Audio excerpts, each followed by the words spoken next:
Et la Guyane a son champion de combat libre. Il s'agit de Naël Lama. Après s'être imposé en 2012 à Oiapoque au Brésil, il conserve sa ceinture de champion poids lourd du NEC, North Extreme Cage Fighting, une discipline issue d'un mélange d'arts martiaux. Le tournoi s'est joué dans l'état de l'Amapá, toujours au Brésil.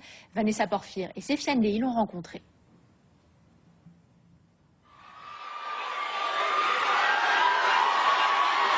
Naël Lama décroche le titre de champion catégorie poids lourd de MMA du NEC. Son adversaire, Natson Augusto, a bien essayé de lutter, mais au bout du second round, c'est le chaos technique et la victoire de Naël Lama, plus connu sur le ring sous le nom de Bob Sapp. De retour en Guyane, il est plutôt satisfait de sa victoire. On a beau être bien préparé mentalement, physiquement et techniquement, on a toujours une appréhension. Surtout en MMA où ça peut aller très vite, un seul coup de poing et puis on peut être KO. Et j'étais vraiment content pour mon entraîneur qui m'a beaucoup soutenu et qui méritait cette victoire. Son entraîneur, Emeric, n'est jamais bien loin.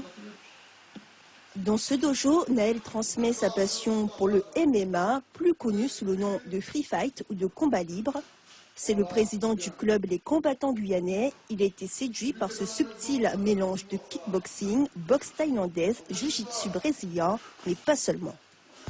Parce que comme beaucoup de petits Caïnais, je suis de la génération Club Dorothée, avec les mangas. Et c'est par un manga que j'ai découvert le MMA, donc ça m'a intéressé. Et je devais faire un sport, parce que, ayant grandi, je ne pouvais plus faire de football, parce que j'avais mal au genou. Le basket, ça m'intéressait pas trop, donc je me suis intéressé au MMA. Ce qui me plaît, c'est le côté transdisciplinaire, un petit peu touche à tout, où on doit maîtriser toutes les distances de combat pour être complet. Après cette victoire, Naël veut se consacrer à une association qui lui tient à cœur, les Frères de la Crique, sans oublier de s'entraîner quand même, car au mois de novembre, il remettra sa ceinture de champion en jeu au Brésil.